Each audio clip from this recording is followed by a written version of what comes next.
तो अपने दशरथ जी का नदी पार है महाराज। अच्छा, फाल्गुनी नदी में उसकी थोड़ा सी कहानी बता सकते हो? पूरा बता देंगे पूरा। बताओ फिर।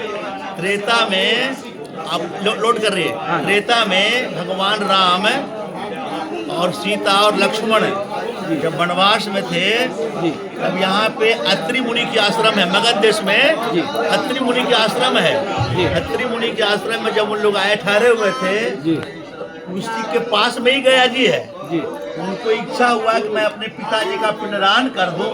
जी तो गया जी उन्होंने आया, और गया जी आने के बाद उस समय यहाँ पे जंगल और पहाड़ था, ये घाट बना हुआ नहीं था जी और ये दुकानें भी नहीं थी। तो उन्होंने कहा कि हे सीते, तुम यहीं बैठो, मैं पिंडदान का सामग्री लाता हूँ, मैं पिंडदान करूँगा पिताजी का। बैठे बैठे काफी समय हो गया, फिर जो है काफी समय जब हो गया, संध्या होने वाली थी, तो पिताजी को उनको लगा कि आज पिंडदान नहीं होगा। उनका हाथ निकल गया। किनका? दशरथ जी का। अच्छा दशरथ जी का हाथ निकल गया। तब सीता घबरा गई, क्योंकि ये मगध देश था महाराज। मगध देश में राक्षसों का आधिपत्य था, जंगल पहाड़ था ना। तब यहाँ पे बानासुर, आकासुर, बाकासुर, गयासुर, त्रिपुरासुर, भस्मासुर, कई असुर हुए, जरासंध। लेकिन समय समय से हुए, कोई त्रेता में हुए, कोई द्वापर में हुए। तब यहाँ पे जब आए तो उन्होंने सामान लाने में काफी विलम्ब हो गई, संध्या होने वाली थी।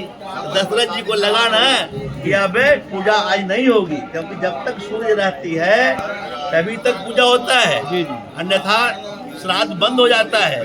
विशेष परिस्थिति में यदि गाड़ी लेट होती है, यजमान आ गए, दीपक को जलाकर साक्षी रखकर पिंडदान किया जाता है। सामान जब लाने गए, तब यहाँ पे जब सीता बैठी थी अकेले, उस समय भगवान, तो वहाँ ब्राह्मण आ गए, गऊ आ गई, तुलसी आ गई, बड का झाड़ आ गया, और नदी तो थी ही। उस समय नदी में 3 धाराएं थी, दूध की, शहद की और जल की। समझ गए कि नहीं? त्रेता की बात है। तब सीता को ऊपर से आकाशवाणी हुई कि हे पुत्री, मुझे पिंडदान दो, मैं स्वर्ग के दरवाजे पर खड़ा हूँ। किसने कहा? दशरथ जी ने कहा। अच्छा अच्छा। जैसे आप आ गए ना, तो आपके पिताजी यहाँ बैठे हैं, वो भी आए हुए हैं। अब उनको टिकट लेने की जरूरत नहीं है। आप गया जी आए और तर्पण नहीं करेंगे, पिंडदान नहीं करेंगे, तो उनको मन उदास हो जाएगा। चाहे जोनी जो भी मिले, 83 लाख योनि है ना। तब और तर्पण करने से, पिंडदान करने से उनकी आत्मा की तृप्ति होती है। किनकी? जिस आत्मा को प्राण शरीर से निकल गया, वो तो है मृतलोक में ही तो है बैठे हुए। 84 लाख योनियों में भ्रमण कर रहे हैं, चाहे पशु, पक्षी, कीट, पतंग, सर्प, वृक्ष, अंडज, पिंडज, श्वेतज, उद्भिज, ये सब जो है योनि है। अब जब पिंडदान सीता जी ने किया, तो दशरथ जी की आत्मा तृप्त हुआ। पिंडदान किससे किया था? रेत से किया।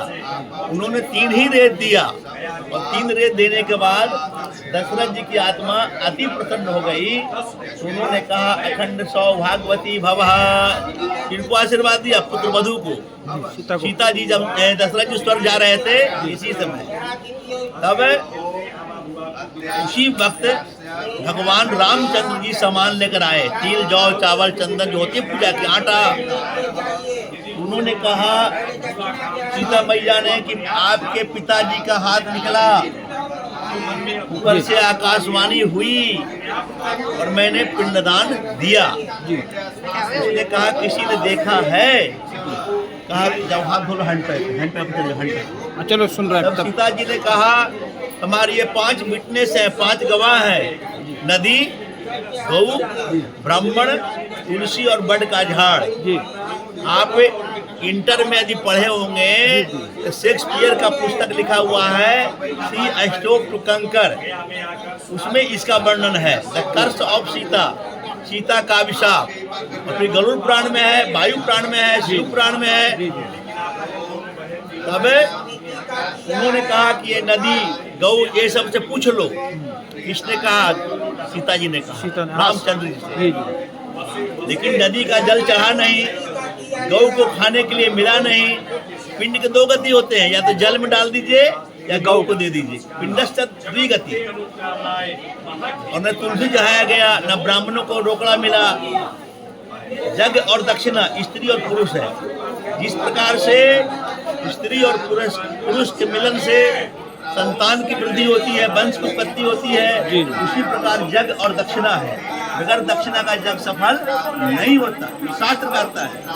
तब ब्राह्मणों ने कहा, महाराज यदि सीता ने पिंडदान करती तो मुझे दक्षिणा मिलता, कहाँ कुछ मिला। नदी ने कहा कि यदि पिंडदान होता तो हमारी जल चढ़ती। तुलसी जी ने सोचा यदि पूजा होती तो मैं उस पर अर्पण होता। ये हरा वाला तुलसी है महाराज जी। चार मुख कर गए, नदी, गौ, ब्राह्मण और तुलसी। लेकिन वर्ण ने कहा कि नहीं महाराज, हमने देखा है कि पिंडदान हुआ है। तब चार को श्राप लगा, नदी को श्राप लगा कि तेरी पूजा होगी लेकिन तुम अंतः सलिला रहोगी, गुप्त गंगा रहोगी। 2022 में ये डैम बना, रबर डैम, पानी को रोक रखा है। तो बरसात होती है ना भैया, तो पानी आकर नीचे चला जाता है, अन्यथा रुका हुआ है। ये भी मार्च अप्रैल में सूख जाती है। ये श्रापित नदी है। गौ को कहा गया कि गौ माता, नहीं महाराज यदि पिंड होता मुझे खाने के लिए मिलता। उन्हें भी श्राप लगा, तेरी पूजा तो होगी लेकिन पूछ की होगी, मुख की नहीं होगी। तर्पण करते हैं ना पंडित जी हम लोग, पूछ की करते हैं। तुलसा को श्राप लगा कि आप घर में ये पूजा कराओगे, रखोगे तो हरी भरी नहीं रहती है, सूख जाती है, और बाहर में हरा भरा होता है। तुलसा बट ने कहा, बट के नीचे ये पिंड अर्पण करने से, वहाँ पे सैया दान करने से, वस्त्र दान करने से, दक्षिणा देने से अक्षय फल की प्राप्ति होती है। क्योंकि धर्म, अर्थ, काम और मोक्ष, चार पुरुषार्थ, चार प्रकार के ये पुरुषार्थ हैं। धर्म, अर्थ, काम और मोक्ष। ये फूल देता है तो बढ़ के झाड़ देता है, आशीषा। ठीक है। पंडित जी के लिए क्या बोला था? दक्षिणा दोगे तो रिश्ता बनी रहेगी। अच्छा। दक्षिणा मिला नहीं ना, हाँ, तो फिर क्या हुआ? जाओ पंडित जी, आप मांगते रहो, दक्षिणा से तृप्ति तुम्हें नहीं होगी। यदि आप मेरे को 2000 दोगे तो लगता है 4000 मिले, 5000 मिले, 10000 मिले, 20000 मिले। ये ब्राह्मणों की है दक्षिणा का बात। समझ गए? आप नोटियाल हो, संभाल हो। हम गैरोला बैठ कर बोलो विष्णु भगवान की, विष्णु भगवान की जय, फल्गु माता की जय, गौ माता की। हर हर हर महादेव।